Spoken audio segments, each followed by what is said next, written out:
Hello guys, so for today's video nga, ihatid ako ng aking kapatid. Dahil ang dami ko daw dala. Paano ba naman nagdala ako ng mga damit kong bibihisan kasi hindi ako uwi sa work guys.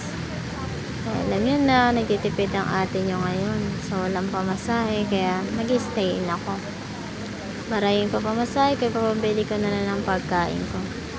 So ito nga, hindi na ako nakapagbili. So andito na ako sa site. Grabe, napakatirik ng araw. Yung tipong parang ang sakit na sa balat. Pero mas masakit nung umalis siya. Charot. So ayan, makikita niyo na naman ang bili ng concentrics. At ito nga, naglalakad na naman ang ate nyo. So ayan, diba? Ang haba pa ng lalakarin ko dito para lang marating ko ang aking pupuntahan. So ayan nga, dala-dala ko yung mga damit ko dito, mga mare ko.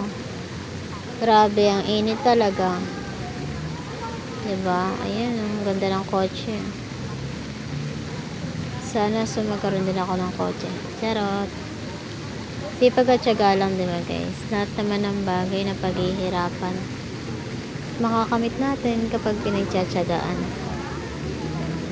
So ayan, anong oras na rin ito? Mga 9 na rin ata nito guys.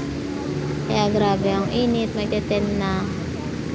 Medyo masakit na siya sa balat. So ayan, naglalakad ako. Ito nga pala yung smoking area. Yan, yung may mga puno na yan. Kaya kung mapapansin nyo, may mga tao dyan. Nag-iossi yan, yan sila. Yan sila nag-iossi. Then yung Manulife company. So besides nyan, ayan, yung puti na yan na building. Yan yung building L guys. Diyan ako pumapasok. So nandito na nga ako sa Patwalk. So ayan, agad na ang person dahil napakainit talaga.